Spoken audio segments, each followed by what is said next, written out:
penjelasannya lebih tajam biar lebih apa ya terkupas. Monggo. Betul, jadi tadi dibahas tentang Jawa tadi kan, ini saya ini. Jadi kalau Jawa itu kalau mbah saya dulu bilang bocah kok orang Jawa. Nah, aku tak jawab, oh iya aku Cino, tapi Cino Ireng lah. Tapi setelah masa-masa saya tua ini baru saya paham maksud kok orang Jawa. Berarti saya tidak punya etika, tidak punya unggah-ungguh, nggak punya pangerten. Jadi Jawa itu luas, bukan antara suku, bukan bahasa, bukan pulau, tapi luas. Kalau kita dalam laku itu oh unggah-ungguh, ngerti, benar dan segala macam. Nah, untuk itu kalau kita orang beragama, kita juga punya keyakinan. Selain kita punya kitab suci yang kita kaji, ya mungkin kita sebagai orang laku, orang Jawa, kita juga punya kitab plus. Kalau kitab plus apa? Ya tubuh kita ini. Dari mana? Ya kita ngaji diri. Ngaji diri itu gimana? Kalau kita itu dijilid loro, ya jilid wong. Kalau kita dirasani gak enak, ya jangan rasani wong. Ngaji diri itu kalau saya pribadi nih, saya bilang saya pribadi, malam saya mau tidur, saya koreksi diri. Tadi mulai bangun pagi saya ngapain, saya mungkin selama di kerjaan di kantor ngapain, selama saya di jalan ngapain, itu saya koreksi diri. Kalau tadi saya kira-kira ngaji diri, tadi saya bikin menyakiti orang, saya mohon ampun kepada Tuhan, kepada semesta dan kepada orang itu. Walaupun orang itu tidak tahu tadi di jalan mungkin mohon maaf, aku mau orang megang naik motor, menyenggol mobilku tak pisu jancuk ini. Tapi saya minta maaf. Oh, sama orang tadi yang saya misui mungkin walaupun dia salah, saya juga salah juga. Itu namanya ngaji diri lah. Setelah kita punya ngaji diri, kita mulai ngaji rasa. Ngaji rasa apa? Itu tadi.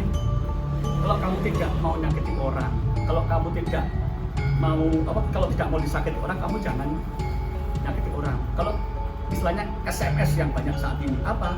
Senang melihat orang susah, susah melihat orang senang.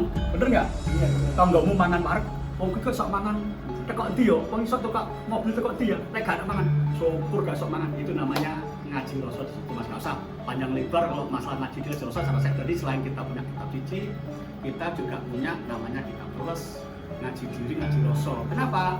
Kalau kita sudah bisa ngaji diri, ngaji rasa, nanti bisa ada tamu lagi Mas. Nanti mungkin nggak tamat, mungkin sesi berikutnya aja lah. Nah, kita ngaji diri, ngaji rasa, mungkin ngolah rasa, bedah rasa. Nah, ini sedikit untuk bedah rasa di sini nih. Itu nggak usah saya bahas, mungkin cukup di ngaji diri, ngaji rasa saja. Itu lebih gampang untuk dipahami. Nah, setelah kita paham tersebut, kita akan berbuat lebih baik. Biar lebih baik, karena kita juga sebagai tubuh ini, manusia ini, kita melambangkan jagat cilik. Jadi gemelare jagat gede dunia itu juga ada di dalam tubuh kita. Yang orang Jawa mungkin nyebutnya jagat cilik.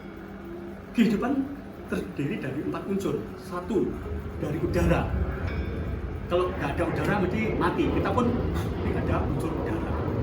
Kita keringetan gini, air mata itu air. Di kehidupan dunia gede ada air. Di dalam tubuh kita, kalau masih hidup loh, ini panas. Berarti itu unsur api atau matahari. Terus kalau kita digosok-gosok ini, keluar bolotnya ini tanah. Jadi kalau kita jaga cilik itu sudah baik, sudah sinkron dengan jaga gede, nggak ada orang kehilangan, nggak ada orang tipu-tipu, nggak ada orang kecurian. Karena sudah ini jaga cilik, kalau sudah ayam tentrem, jaga gede akan ayam tentrem di situ.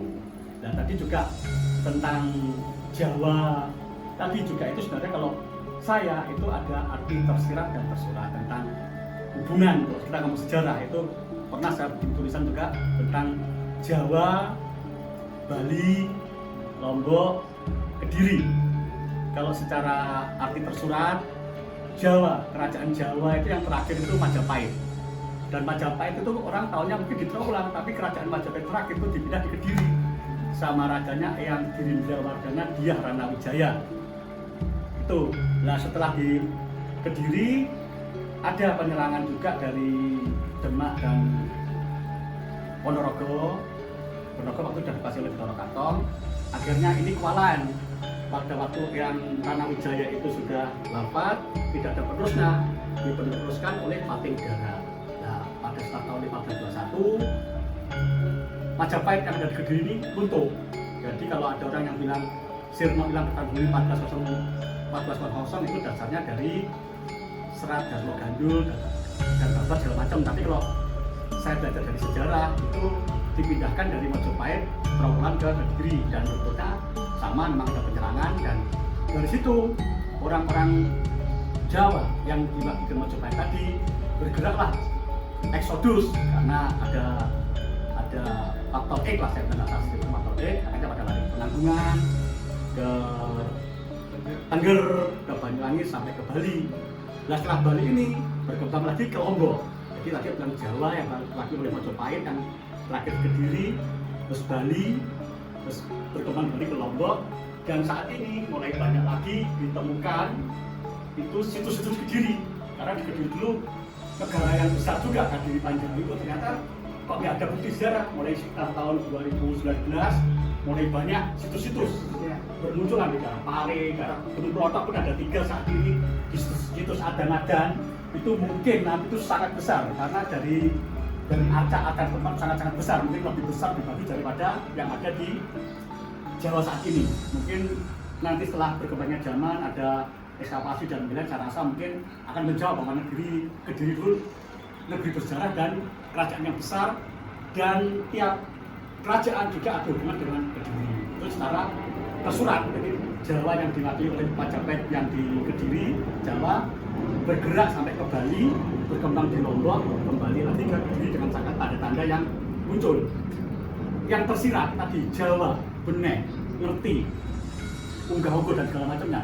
Jawa, Bali ku mulai. Jadi yang Benek, yang di etikat itu banyak mulai. Jawa, Bali, Lombok. Wong Jawa Indonesia mungkin pakaian dengan pakaian kayak dukun, kayak kejawen yang dikira-kira aneh. Tapi untuk saat ini Lombok ini seperti mungkin orang Jawa tapi yang sudah fleksibel. Mungkin dia orang kantoran, mungkin dia dokter, mungkin PNS, TNI, Polri, pengusaha, tapi dia mau muri-muri adat budaya Jawa tadi. Makanya Jawa, Bali, Lombok, Kediri ke dalam diri kita. Jadi kita semua ini kita tadi wayai Jawa, sing ngerti benek, mulai dengan yang kita yang lebih modern, dengan tata krama yang tidak kolot penampilan, tapi kita bisa penampilan yang lebih modern, mungkin berdasi, berjas, berseragam, bukan yang harus pakai baju-baju yang kayak dulu. Kembali ke diri kita masing-masing. Itu yang mungkin bisa saya sampaikan. Mudah-mudahan bermanfaat bagi jenengan sedaya.